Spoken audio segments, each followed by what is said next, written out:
Ladies and gents, welcome back. In this new modern era, when we disagree with people politically, the common practice is to engage with them in a fair, transparent, open debate. No, I'm just joking. What you do is you label them an enemy combatant from a foreign state. And we have here from a parody count on Twitter, Emergencies Act Inquiry, the CBC has been found guilty of misrepresenting the truth by linking the Freedom Convoy to Russia. The inquiry will not take this into consideration because the CBC is on the government payroll just like we are. This comes from a True North article. A CBC breached journalistic standards by linking Russia to the Freedom Convoy. The CBC ombudsman ruled that he was disappointed that programmers linked Russia to the Freedom Convoy during Power and Politics segment with Liberal Public Safety Minister Pinocchio Marco Mendicino in January. The October 6th review by Ombudsman Jack Nagler found that a complaint against CBC News anchor Neil Coxall by viewer James Sally. During that episode, Coxall asked without any substantiating evidence whether Russian actors were involved in organizing the convoy. It's quoted here, but I have the clip from the segment right here. You know, given Canada's support of Ukraine in this current crisis with Russia, I don't know if it's far-fetched to ask, but there is concern that Russian actors could be continuing to fuel things as this protest grows, but perhaps even instigating it from the outset.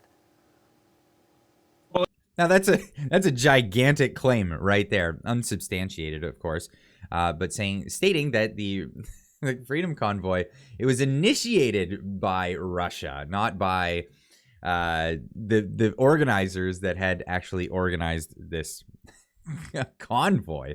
What's interesting is Marco Mendicino's reply here. Well, again, I'm going to defer to our partners in the public safety, the trained officials and experts in that area. What I can tell you is that we do have the police resources on site right now who are watching the conduct of this convoy very carefully and who are providing direction and guidance to residents to ensure that there is a peaceful protest, but at the same time, providing direction and guidance to residents.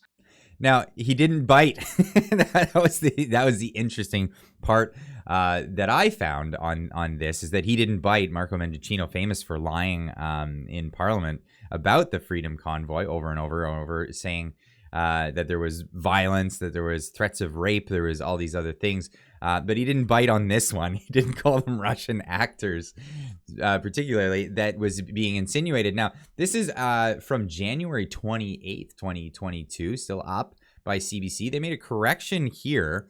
Now, they didn't actually, you can edit over a video. They didn't bother to do that, to say, hey, guess what? This was false information.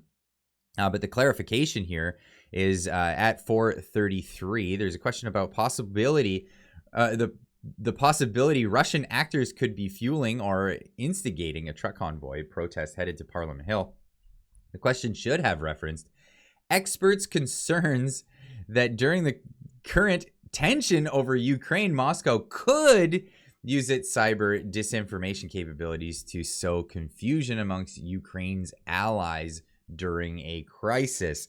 When this had nothing to do with that. Absolutely nothing to do with that at all. But let's get further into the article here. Sally's complaint argued that Coxall had no facts backing up the claim and was attempting to misrepresent the protest, which was a grassroots movement with key organizers originating in Alberta. CBC did issue a clarification note after the fact on the YouTube to their website. Now, this may be a different video that they found, but this is the clip that I found with the same quote, because they say it's at 4:15. It was 4:33.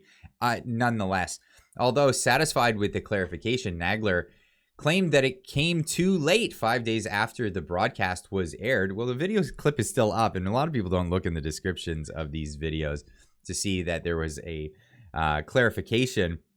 Perhaps they should put up on the screen, hey, there's a clarification. Check out this other video where we maybe walked it back, maybe said something that wasn't slanderous.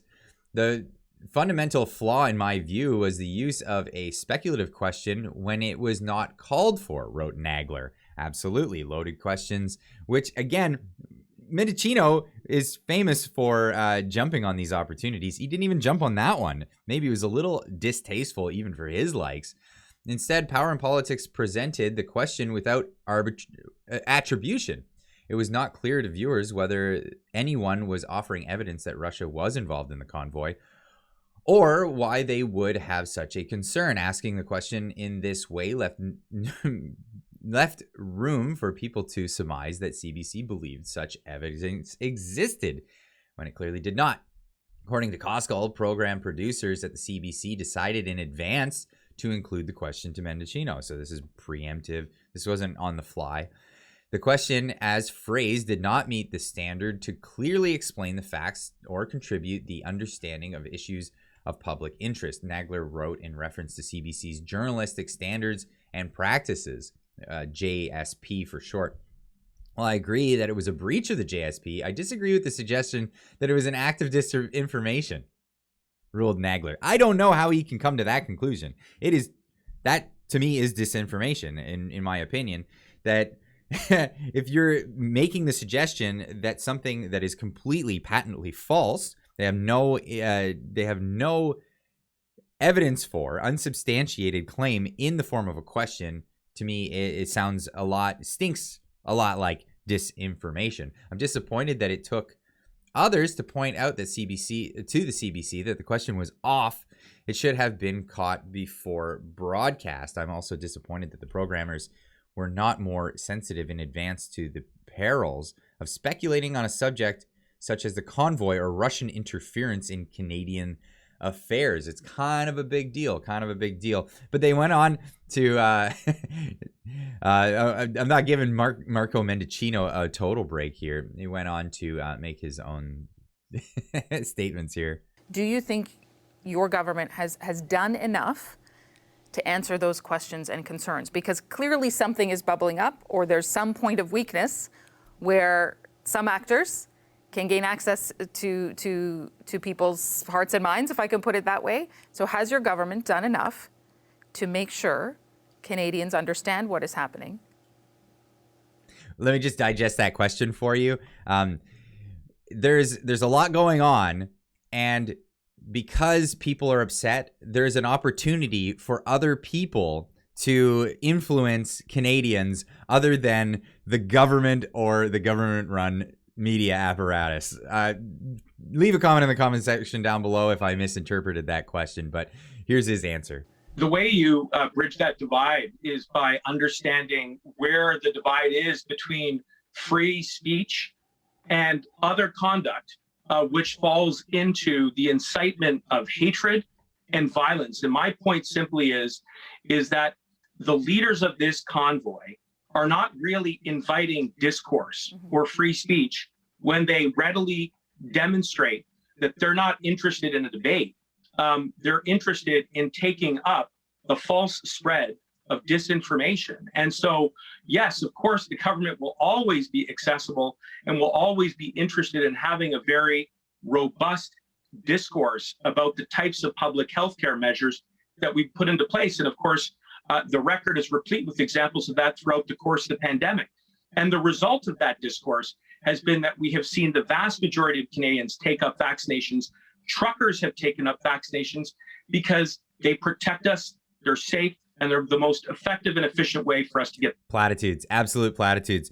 The Freedom Convoy organizers held conferences with open seats for Marco Mendicino or any of the other parliamentarians to come sit down and talk with them. They did not take up the offer. This is absolute rubbish. Total false claims here from Marco Mendicino. There is no openness. There is no transparency when it comes to this Liberal NDP majority government that we have in place. But CBC is not the only ones guilty of this. We have Global News at the time also running conspiracy theories from their from their new modern reporters using the new new media apparatus of the TikTok variety. Here we are on Shorts, and I'll show you some of the conspiracy theories, I guess, and in a small little compilation of Shorts here. Russia Today covered the so-called Freedom Convoy more closely than any other foreign outlet. But why? Here's what you need to know. Russia Today, or RT, is a Russian state-controlled television network. And when a researcher analyzed the hours major foreign outlets spent covering the trucker convoy over the course of 1 month, RT came out on top. For context, Fox News came in second with about half as much coverage. So to answer my earlier question, why was RT so interested in this? Well, US intelligence officials warned earlier this year that Russia is spending less of its time pushing for a specific electoral outcome. Instead, Russia is trying to push for as much division as possible in the West. One former FBI agent said Russia wants to see us, quote, tear ourselves apart. Experts say that when Russia... Wow, that's some of the brilliant coverage from Global News. Well, it has Telegram channels with a collective audience of about 48,000 participants. But instead of posting about trucks and vaccines, a lot of the posts are now saying stuff like this. This one claims Putin is invading Ukraine to destroy US-run bioweapons lab. FYI, that's been debunked right here. This one says Ukraine is full of Nazis, which supports Putin's denazification justification for invading Ukraine, which has been widely rejected. There are more examples, some that I can't show on this app, in my article at globalnews.ca. But why are some convoys... Anyway, this is it's the caliber of news that's going out about the Russian disinformation, Russian conspiracy ties to the Freedom Convoy. Of course, that was Happy Gilmore over at Global News, scouring, what is it, Tumblr? Tinder? No, sorry.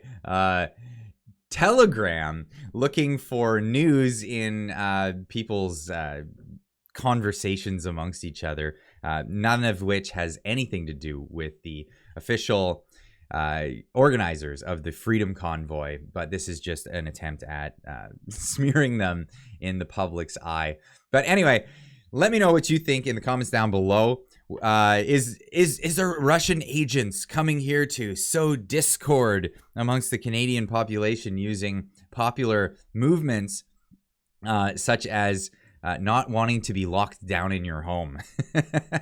Anyway, let me know in the comments down below. If you're not subscribed yet to the channel, please consider subscribing today. And, well, we'll see you in the next one. Keep on trucking.